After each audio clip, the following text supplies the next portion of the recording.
Kenapa pertanyaan kau ndak habis-habis?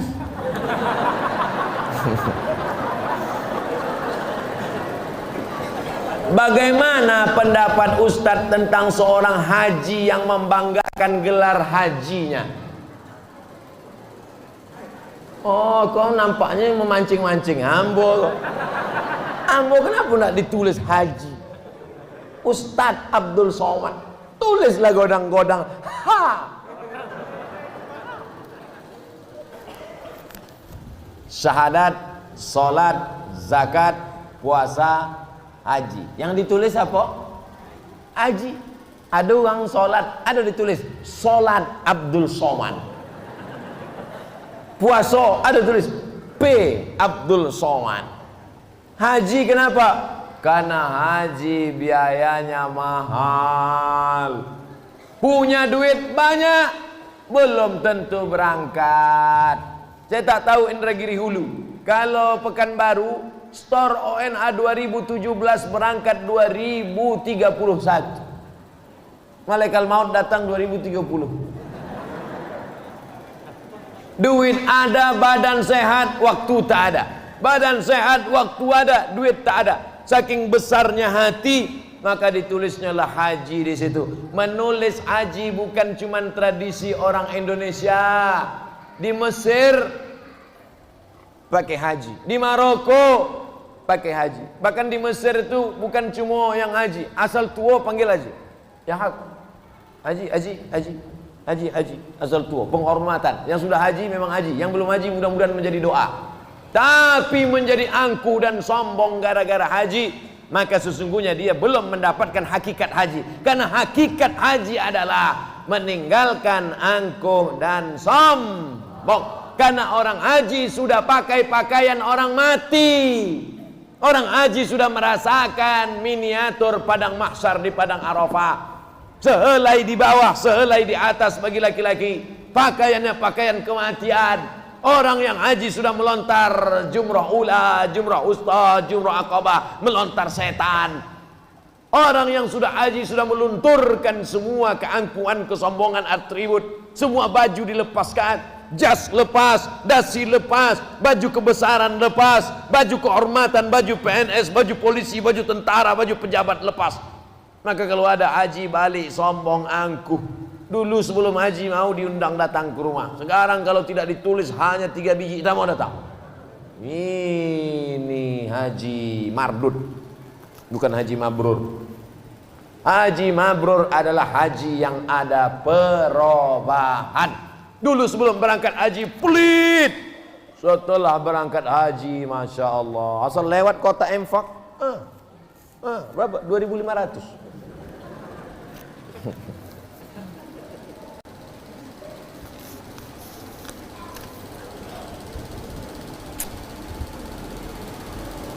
Pak, apa boleh bahasa Indonesia?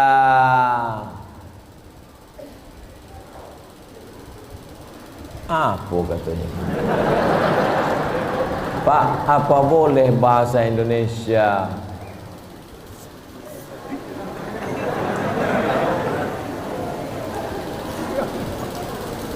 Bagaimana pahala seorang istri membantu pekerjaan suami? Al-mu'minun wal mu'minat ba'duhum awliya'u ba'd. Laki-laki dan perempuan saling tolong menolong. An-nisa, perempuan, sonur rijal, saudara laki-laki. Ibu tolong bapak, bapak tolong ibu, sama-sama membesarkan anak, membagi pekerjaan. Siapa yang paling mulia di antara ibu dan bapak? Inna akramakum indallahi atqakum. Yang paling mulia adalah yang paling takut kepada Allah. Suami-suami yang takut pada Allah, istri-istri yang takut pada Allah, itulah yang paling mulia di hadapan Allah. Mudah-mudahan ini termasuk suami istri yang takut kepada Allah Subhanahu wa taala. Amin. Bukan suami yang takut pada bini. Takut sama Allah tak takut. Nauzubillah.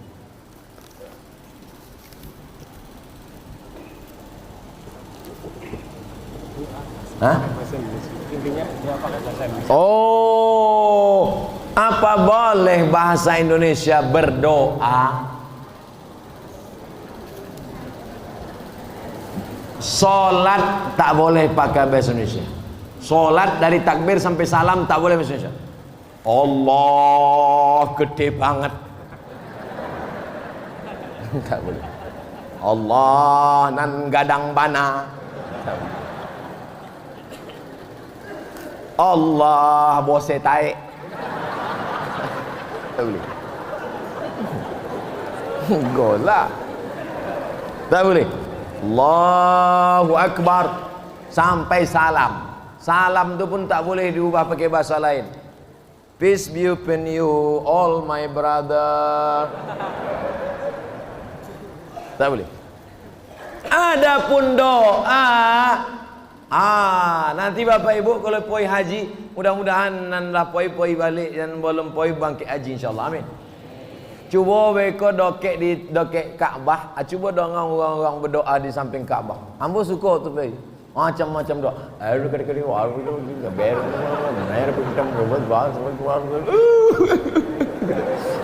Cuba lah. Wah, hamba selalu hamba tengok. Ikut nan Turki bahasa inya. Orang Turki tu tahu apa pun pakai bahasa Turki.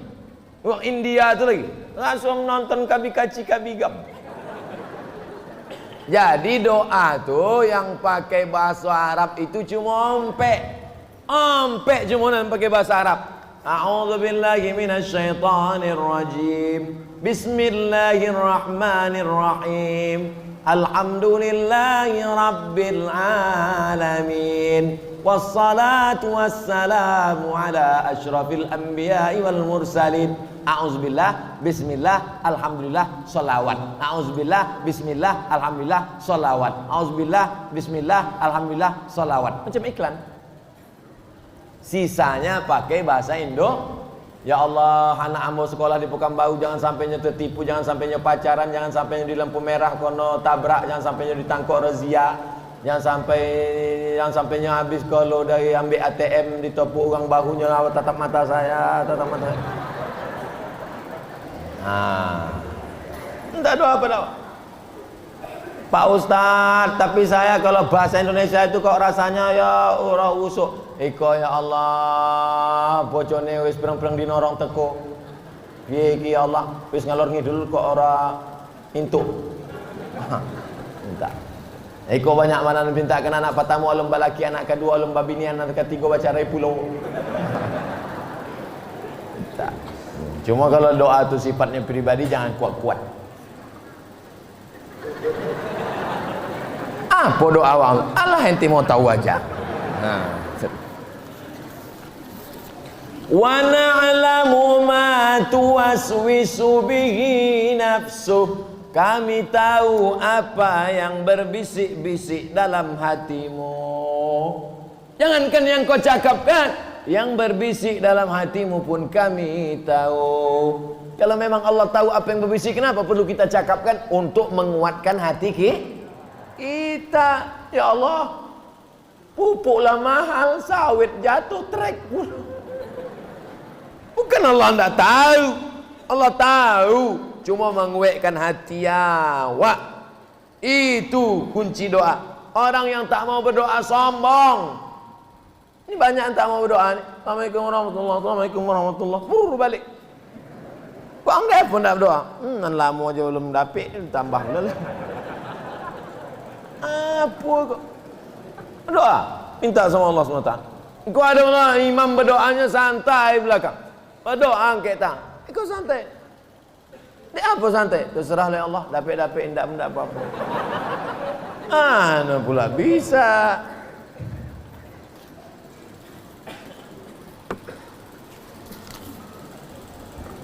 Ingin bertanya dengan Pak Ustadz. Baru sampai kemarin sore di Riau. Alhamdulillah. Dah dari mana? Sabilah dari mana? Saya menunda untuk menikah karena alasan banyak target. membahagiakan orang tua dan adik-adik. Bagaimana tuh Pak Ustadz? Bagus. Apa salahnya? Tapi kalau bisa sekali jalan, lagi bagus. Nikah jalan, bahagiakan orang tua, bahagiakan adik-adik. Oh, my darling sweet, my black sweet, hitam manis. Aku mau menikah denganmu, tapi aku punya orang tua dan aku punya saudara. Siapkah engkau hidup dengan aku? Mohon maaf bang, ku tengok tak bahagia sama kau. Jangan putus asa, jangan patah hati. Bunga bukan setangkai, kumbang bukan seekor. Patah tumbuh hilang berganti, hilang satu tumbuh seribu. Cari yang lain, cari yang lain. Nah, sampai dapat. Nggak juga dapat, datang situ lagi.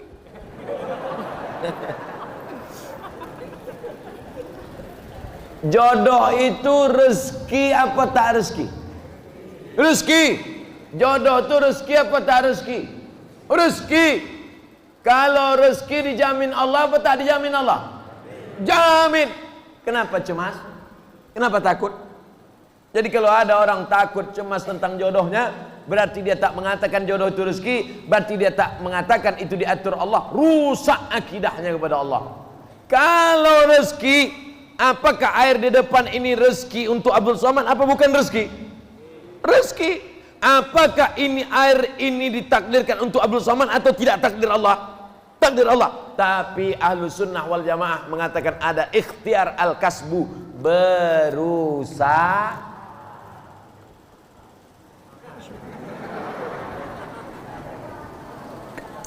Itu namanya takdir dan usaha.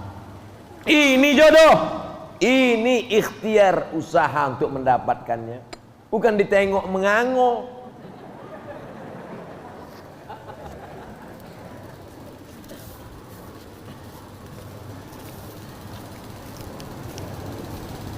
Bapak-bapak, ibu-ibu yang mau pulang silakan pulang. Enggak apa-apa, asal kamera dong. Mana tahunya ingin balik membuka hadiah Panjat Pinang tadi. Jika ada laki-laki yang sholatnya masih bolong-bolong, kemudian datang melamar, apa yang harus dilakukan Pak Ustadz? Cari yang tak bolong.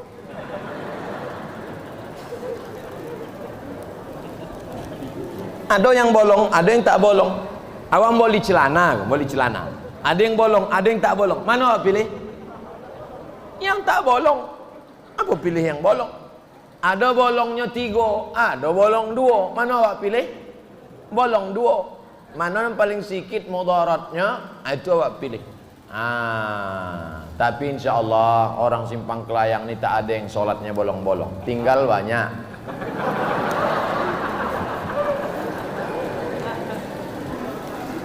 Ibu bapak tak ada gunanya punya menantu kaya kalau tak sembahyang. Betul?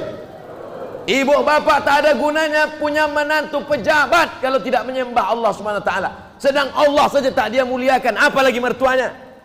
Walaupun hidup 1000 tahun, kalau tak sembahyang apa gunanya? Walaupun gue bunyi dah, tak boleh.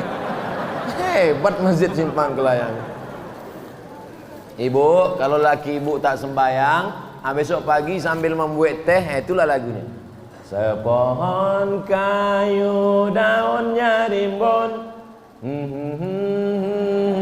serta buahnya, walaupun hidup 1000 tahun, kalau tak sembahyang apa gunanya? Pasnya dokek Media Islam Rizky TV. Rason ndak ambo. Apa ang sawi tadi? Enggak. Yang masih gadis-gadis saya kasih tahu baik-baik. Siap? Banyak ibu-ibu yang kaya-kaya, yang mobil mewah, yang pakai berlian, yang rumah bertingkat, menangis menyesal. Bukan menyesal karena tak nikah sama saya, bukan. Menyesal kenapa dulu menerima laki yang tak sembahyang. Ustaz, saya sangka kalau nikah sama dia bahagia.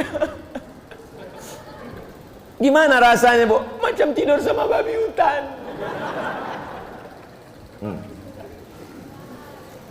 Oleh sebab itu kalian yang gadis-gadis, jangan terpukau karena sawitnya, jangan terpukau karena mobilnya, belum tentu lunas. Hidup di zaman Nabi SAW, apakah kita sebagai hamba Allah dapat melawannya?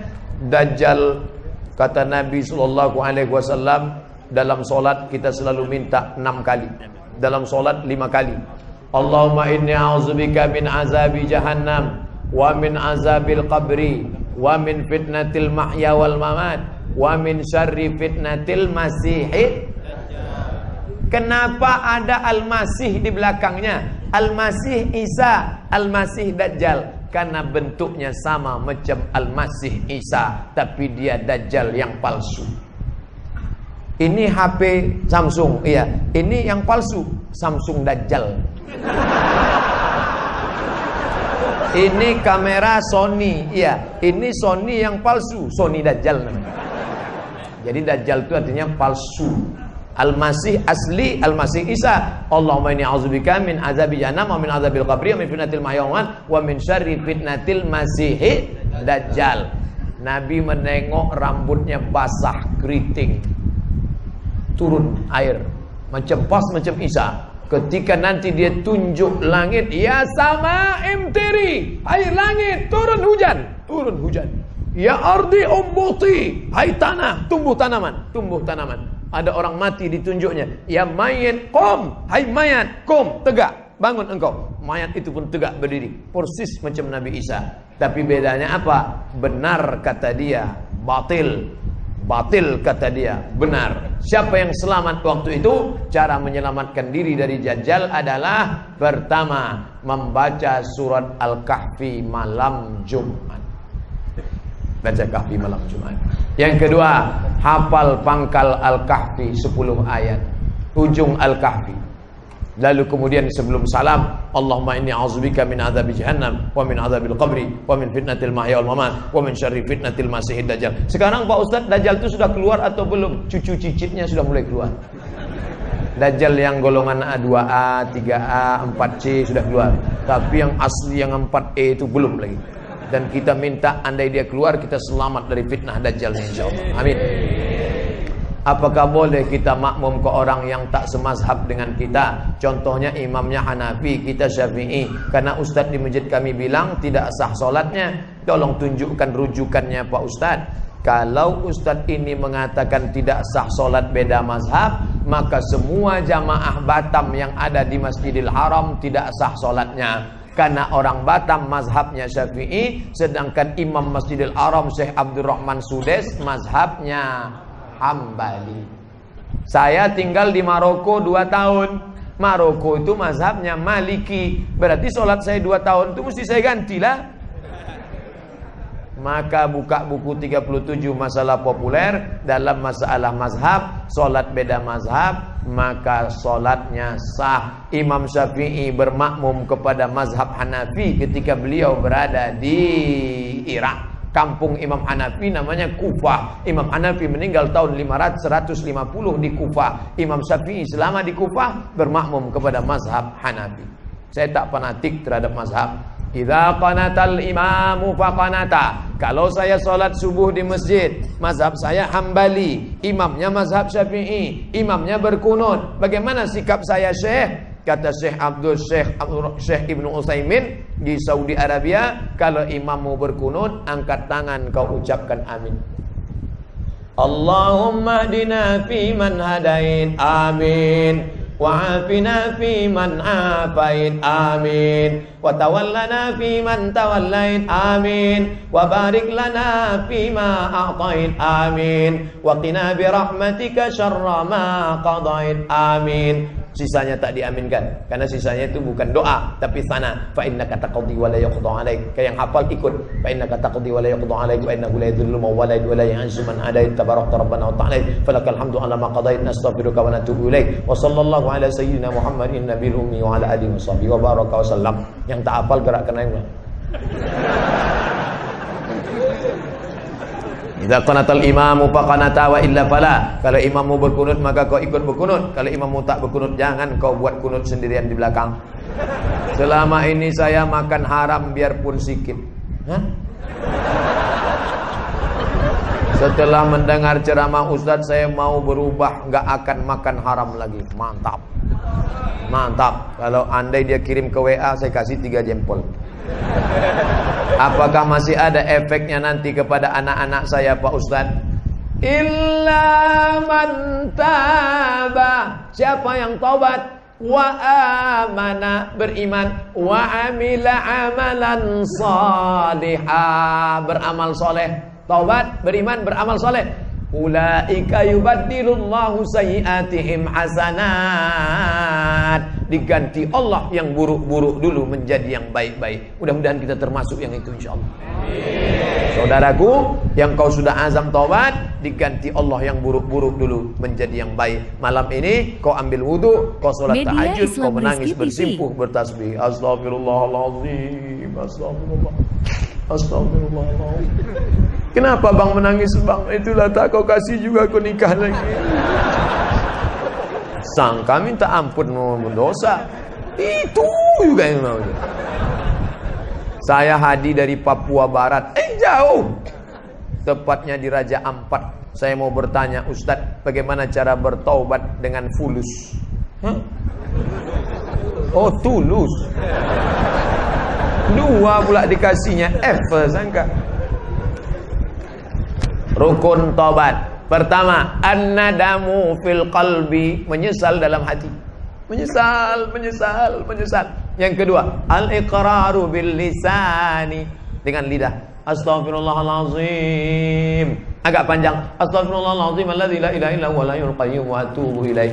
Yang lebih panjang. Allahumma anta rabbi la ilaha illa anta khalaqtani wa ana 'abduka wa ana 'ala 'ahdika wa 'adika mastata'tu. A'udzubika min syarri ma sana'tu wa abu laka bi ni'matika 'alayya wa bi dzambi. Faghfir li fa innahu la yaghfiru dzunuba illa anta.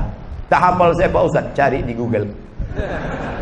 Sayyidul Istighfar, enter, print, cetak, tempel. Di mana sering ditengok-tengok. Kebetulan di kantor, tempel kantor. Allahumma anta rabbi la. Ibu-ibu yang masak tempel dekat kuali. Allahumma anta rabbi la ilaha illa anta khalaqtani wa ana 'abduka wa ana 'abduka wa 'abduka.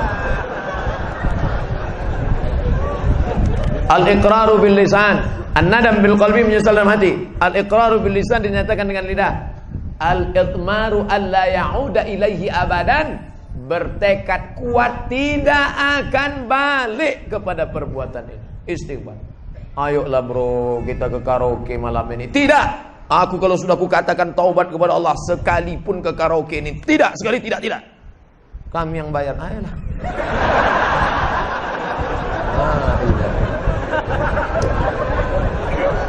Ketika sudah tobat, banyak sekali godaannya Pak Ustadz. Semua orang mengaji. Tengoklah artis-artis. Ketika dulu dia masih begitu begini begono, santai hidupnya. Begitu dia tobat, matilah suaminya, tertangkaplah, di penjara. Itu ujian. Innallaha idza ahabba qauman ibtalahum. Kalau Allah cinta kepada seseorang, maka diujinya iman itu. Dulu saya sebelum ngaji ini tak ada susah, nyantai aja. Begitu saya ikut pengajian Pak Ustadz, la ilaha illallah, pas balik helm hilang.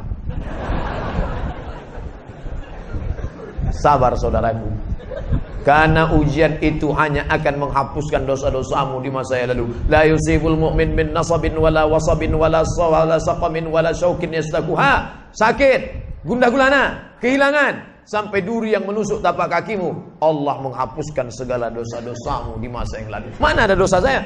Mana dosa saya? Ketika kau mengaku tak berdosa, saat itu kau sedang berdosa. Bagaimana cara kami yang muda untuk saling mengingatkan untuk taubat dengan tantangan zaman masa kini? Antum tak perlu ceramahi saudara antum. Antum cukup ajak dia pengajian. Dia tak mau diajak pengajian Pak Ustaz. Dulu ngaji mesti di masjid. Sekarang kata Kunto Wijoyo, santri tanpa pesantren. Kok bisa? Di kamar, berapa banyak jamaah yang saya jumpa di tepi jalan. Saya nongkrong di tepi jalan. Saya kalau nongkrong di tepi jalan, saya tak begini, peci saya buka, pakai baju kemeja, tangan saya gulung. Banyak orang sangka ini macam mirip Ustaz Somad. Kita sedang makan, tiba-tiba datang anak muda, pakai celananya cuma sampai lutut. Ini hilang, tak kemana hilangnya. Hilang. Yang atas ni panjang, ikatnya sampai sini. Pakai anting. Pas saya sedang makan, ditengoknya saya lama. Saya dah curiga ini intel nampaknya. Ditengoknya lama.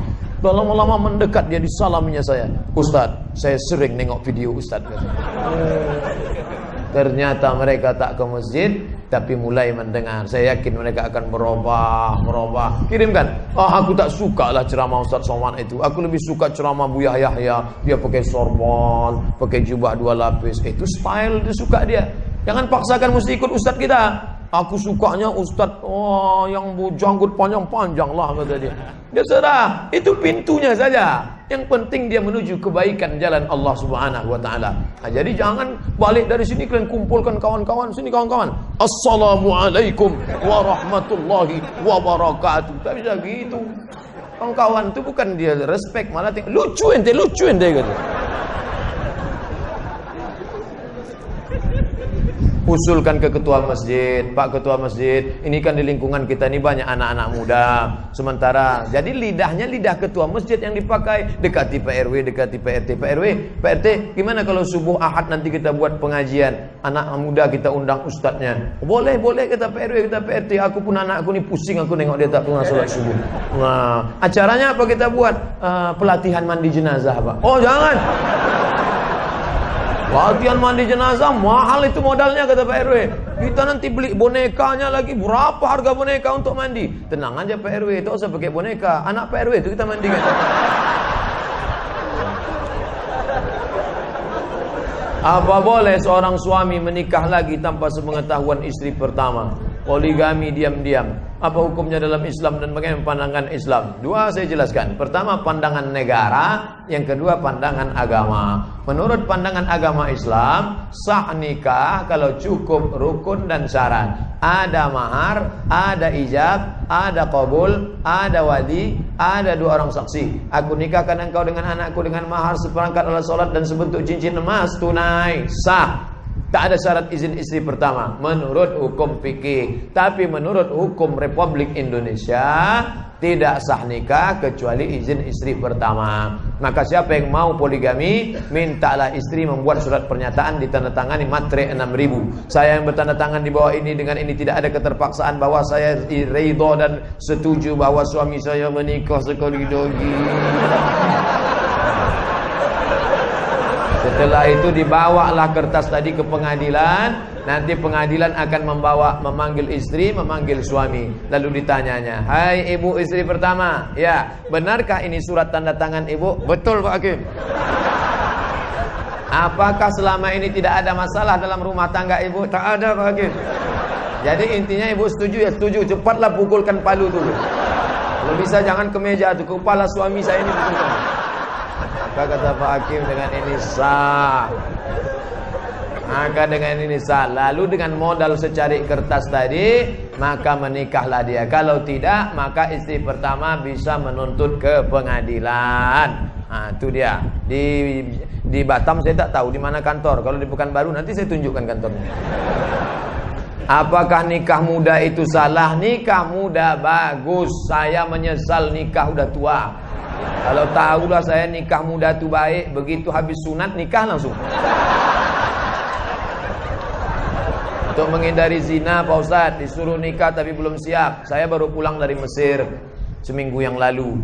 Hari Rabu saya pulang. Waktu terakhir berjumpa dengan adik-adik, saya katakan, kalian kalau ada anak lajang yang sedang kuliah, kebetulan ada perempuan yang juga dikirim belanja dari orang tuanya, cocok kalian, bagus kalian menikah. Tapi dengan syarat perjanjian yang ketat. Adinda, aku belum bisa cari makan, aku kiriman orang tuaku, kau pula dikirim orang tuamu. Bagaimana kalau kita merger aja? Iyalah bang, kata dia, daripada kau diambil orang lain, bagus aku yang mengambil, bagus nikah. Tapi orang tua saya ini tak paham tentang ini Pak Ustadz. Dia maunya saya kepribadian dulu, mobil pribadi, rumah pribadi, kebun pribadi. Gimana nih Pak Ustadz? Maka pahamkanlah orang tua. Jangan balik dari sini dudukkan ayah, dudukkan emak. Assalamualaikum warahmatullah. Jangan. Berapa banyak kita ini ingin jadi ustadz, bukan begitu caranya. Panggil nenek mama, alim ulama, cerdik pandai, tokoh masyarakat. Pak, aku mau menikah di usia muda, takut berzina, tapi ayahku tak setuju. Bisa bapak bicarakan dengan ayah? Maka si bapak pun bercerita, anakmu itu ku tengok sudah agak gatal betul. Bolehlah kau nikahkan. Nah, jadi idenya dari kita, tapi kita pakai lidah orang-orang tua yang didengar. Kira-kira bapak kamu itu cakap siapa yang dia dengar? Ayah saya ini pegawai Pemprov Pak. Kalau atasan dia ngomong, insya Allah cari atasan yang ngomong. Ayah saya ini ngefan betul sama Ustadz Fulan Pak. Panggil Ustadz itu, suruh Ustadz. Ada imam di masjid Jabal Arafah namanya Ustadz Haruna Hasim. Ayah saya jamaahnya Pak. Panggil itu Ustadz Haruna. Ustadz tolong ngomongkan ke dia. Kata Ustadz Haruna, bagus betul kalau anak bapak itu nikah. Iyalah saya setuju lah kalau gitu.